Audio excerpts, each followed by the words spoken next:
त्रिलोचन जी के हृदय में था कोई ऐसा साधु सेवी मिले, क्योंकि मुझे इतना समय नहीं मिलता कि मैं संतों के पास बैठूं, उनके मन की बात पूछूं, फिर वैसा उनकी सेवा करूं। व्यवस्था सब हो जाएगी, कोई ऐसा नौकर में। भक्त के अंदर की कोई भी इच्छा भगवान अधूरी नहीं छोड़ते। मुझे कोई नौकर रख ले, 14 वर्ष की अवस्था, नौ किशोर अवस्था, मलिन वस्त्र धारण किए हुए, फटे पुराने, ऐसे जैसे नौकर धारण करते हैं, सामने से निकले। और जगह बोलते जाके नहीं, केवल त्रिलोचन जी के दरवाजे में बोल सकते हैं ये कि मुझे नौकर रख ले। और किसी की हिम्मत ही नहीं, ब्रह्मा की भी हिम्मत नहीं, ब्रह्मा की भी हिम्मत नहीं कि इनकी तरफ ऐसे भाव से दे। ये भक्तों का खेल है। त्रिलोचन जी आओ आओ, हमें तो जरूरत है एक नौकर की, बस संत सेवा करवाने के लिए। आप क्या कर लेते हो? बोले बचपन से अनाथ हूं, मेरा कोई है नहीं, न माता न पिता न परिवार। तो झूठ भी नहीं बोल रहे, इनका कोई है ही नहीं, यही सब है, तो इनका कौन है? बड़ा विचित्र खेल। भगवान शंकर का ब्याह हो रहा है तो साखोच्चार बुलवाया जाता है, पीढ़ी के कुल परंपरागत। कहा गया हाँ आप अपने पिता का नाम लीजिए। भगवान शंकर ने कहा हम किसका नाम ले पिता के रूप में? चलो, ब्रह्मा जी की भ्रकुट से रुद्रावतार होता है, उनका ब्रह्मा जी पिता ब्रह्मा और पितामह अभेद है हरि और हर। पर चलो, भगवान हरि की नाभि कमल से ब्रह्मा जी की भ्रकुट से रुद्रावतार, तो कहा हरि। प्रपितामह बोले शंकर। बाप बाबा के बाप बाबा है, उनके आगे कोई है नहीं तो क्या? बोलो प्रपितामह में शंकर को बोलो। नहीं, वो तो पहले बुलवाया है ना आपने, तो बोले पहले भी हम हैं, बाद में भी हम हैं, बीच में भी हम हैं। ये हैं इनका, तो इनकी हर बात सत्य होती है। कह रहे हैं कि मैं अनाथ हूं, क्यों? ये सबके दीनानाथ हैं, इनका नाथ कौन हो सकता है? मेरे परिवार में कोई नहीं है, क्योंकि यही सबके परिवार है। इनका परिवार का चराचर जगत वही खुद बने हुए हैं। मेरे माता पिता ने, क्योंकि सबके माता पिता हैं। अच्छा, तो बचपन से हमको सेवा में बड़ी प्रवीणता है, हर कला हमको आती, पर साधु सेवा विशेष हमें रुचिकर है। अच्छा, तो तुम भोजन बना लेते हो? बोले एक बार बनवा दो, अगर संत अंगुली न चाटे तो बताना, इतना सुंदर। फीस क्या लोगे? पेमेंट क्या है आपकी? पेमेंट तो हम पैसे तो लेते नहीं, हमारी रुचि नहीं रहती पैसे। लक्ष्मी जी चरण चापती, भगवान उधर नहीं देखते। नहीं तो आप कुछ तो होगी। बोले हाँ, थोड़ा भोजन ज्यादा पाते हैं। जितना हम भोजन पाएंगे तुम्हारी पत्नी पीसेगी, उसी के हाथ का पिसा पाएंगे, वही हमारे लिए बनाएगी। और 1000 संत आ जाएंगे, उनकी व्यवस्था हम करेंगे, तुम निश्चिंत रहो, कभी शिकायत नहीं मिलेगी। पत्नी से कहा समस्या का समाधान तुम ही हो। तो उनका कितना, आधा किलो आटे की रोटी पाएंगे। तो उनका इस भूल में मत रहना, अगर हम भरपेट पाएंगे तो 3-4 किलो तक पहुंच सकता है, हमें पीसना पड़ेगा। बोले शर्त है, अगर इतना कर सकते हो तो। और कभी किसी से कहोगी नहीं, अगर कह दिया तो फिर मैं नौकरी में नहीं रहूंगा। त्रिलोचन जी ने पत्नी से कहा बहुत सेवा की भावना हमारे अंदर थी, ये पुष्ट हो जाएगी इससे, तुम इतना स्वीकार कर लो। ठीक है, दोनों टाइम का भोजन हम बना के पीस के तुम्हें पवाएंगी, और तुम संत सेवा। भगवान जैसे किसी के मन में चल रहा है कि आज बढ़िया कढ़ी बनती है ऐसी ऐसी, तो भगवान वैसे ही बना के सबकी सेवा में रत। अब तो वहां संत समाज आती, खूब नाम कीर्तन, खूब कथा। त्रिलोचन जी निहाल हो गए कि मुझे, और नाम पूछा तुम्हारा नाम क्या है? तो बोले अंतर्यामी। अंतर्यामी जब से अंतर्यामी ये सेवक पधारा तब से जो संत सेवा हुई, मन नाच पड़ा। भगवान को बार बार धन्यवाद देते, प्रभु ऐसा सेवक भेज दिया। ये नहीं समझ पा रहे थे कि जिनको धन्यवाद दे रहे वही है ये। अब सुबह का पीसना 10 बजे तक पीस कर बना के खवाया, बर्तन मांजा, शाम के फिर पीसने का नंबर, क्योंकि उतना ही पाना है। वर्ष भर हो गया, कहीं जाने को नहीं मिला।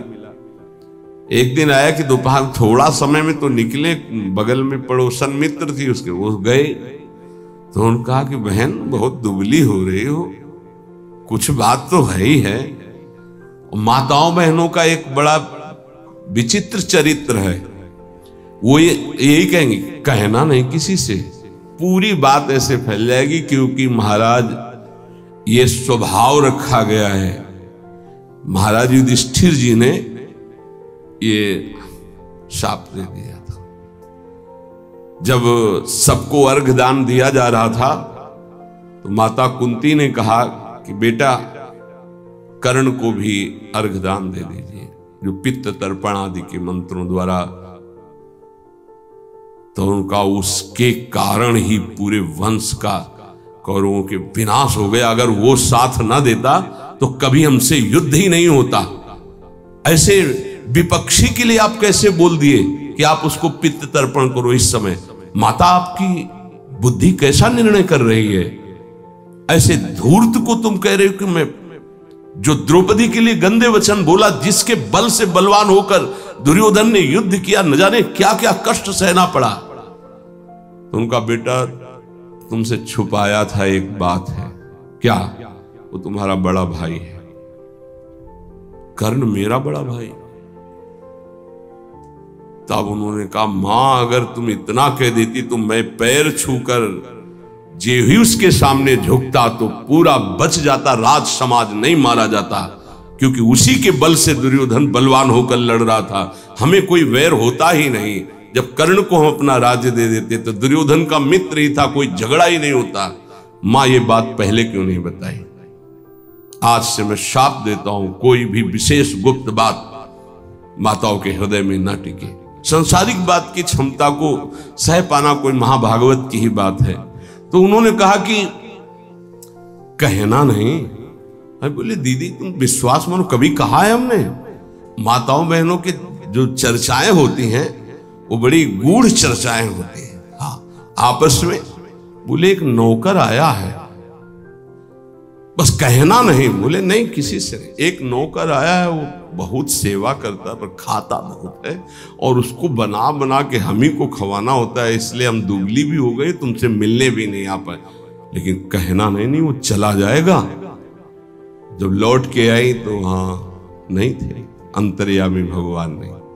त्रिलोचन जी तो हाँ अंतर्यामी कहाँ गए? खूब ढूंढा, नहीं मिले, बहुत विकल होके रो रहे थे। उसी समय उसी रूप में भगवान प्रकट हुए। मालिक, अरे अंतर्यामी, जो ही नजदीक जाने की कोशिश तो देखा ललित त्रिभंगी भगवान सा। प्रभु आप? बोले मैं ही तो था, तुम क्या समझते तुम्हारा कोई और नौकर था? मैं ही नौकर था। मैं तुम्हारी इच्छा की पूर्ति के लिए स्वयं नौकर बना हुआ। अगर आपका भाव बन जाए भगवान के प्रति तो भगवान नौकर बन जाए। देख लो, जहां अर्जुन जी की पादुकाएं हैं वहां भगवान बैठे हैं, और जहां भगवान की पादुकाएं रखने की चौकी होती वहां भगवान शंकर सनकादि नमन करते हैं। शिव शनकादि जहां वंदना करते हैं, जिनकी चरण रखने की चौकी में, वो भगवान वहां बैठे हैं सारथी पद पे, और रथी रूप में अर्जुन भक्त बैठा है। कैसी प्रभु तर उतर कभी डार पर है, प्रभु ऐसे बैठे हैं और सब ऊपर बैठे, डाल में बैठे। प्रभु तर उतर कभी डाल पर देखिए आप। बड़ा विचित्र भगवान का कृपा प्रसाद है। जो भगवान को दोस्त मानता है तो भगवान दोस्त बन जाते हैं। जो भगवान के लिए जितना व्याकुल होता है भगवान उसके लिए उतना व्याकुल होते हैं। भगवान भक्त के बिना तभी नहीं रहते जब भक्त भगवान के बिना नहीं रह सकता। ये ध्यान रखना। आप जी रहे हो अच्छे से, वो छुपे हुए हैं। जिस दिन आप व्याकुल हो जाओगे वो छुप नहीं पाएंगे, वो बड़े प्रेमी हैं, तत्काल आपका साक्षात्कार हो जाएगा। भगवान श्री कृष्ण चंद्रजू कहते हैं मुझे जो जिस भाव से भजता है, देखो अभी क्या भाव से भज रहे हो, अब भी भज रहे हो विषय भाव से, भोग भाव से, जिस भाव को आप, तो वही श्री कृष्ण बने हुए, सच्ची बात मान लो, उनके सिवा कोई नहीं बना होगा, वही है। मत्ता परतरम नान्यत किंचित अस्ति धनंजय, किंचन मात्र हे धनंजय, मेरे सिवा कुछ नहीं है। इसलिए आप भगवान से अपनापन कीजिए, जो वस्तु चाहोगे वो बन करके आपके समीप आ जाएंगे, वही है वस्तु में, व्यक्ति में, स्थान में। देखो वही बनने वाले हैं, वही बनाने वाले हैं, जो वस्तु बनी वही बने हैं, पक्का समझिए। जिस समय हमारा ज्ञान दूर हो जाएगा तो ये बात समझ में आ जाएगी। वही जैसे बछड़ा और सखाओं का अपहरण किया तो सखा भगवान बन गए, उनके कपड़े बन गए, छड़ी छीका बन गए, वैसे ही रंग के बछड़ा, उतने ही बछड़ा, उतनी आयु के, ऐसे ही भगवान चराचर जगत बने हुए हैं। इसलिए हमारे अंदर भगवत भाव जागृत हो जाए तो निष्ठा पूर्वक नाम जप करें और तन मन की अपवित्रता को दूर करने के लिए कर्तव्य कर्म, जो हमें कर्तव्य कर्म भगवान की सृष्टि में मिला है उसे करके भगवान को अर्पित करें, खूब नाम जप करें, जीवन की इसी में सार्थकता है। शेष चर्चा।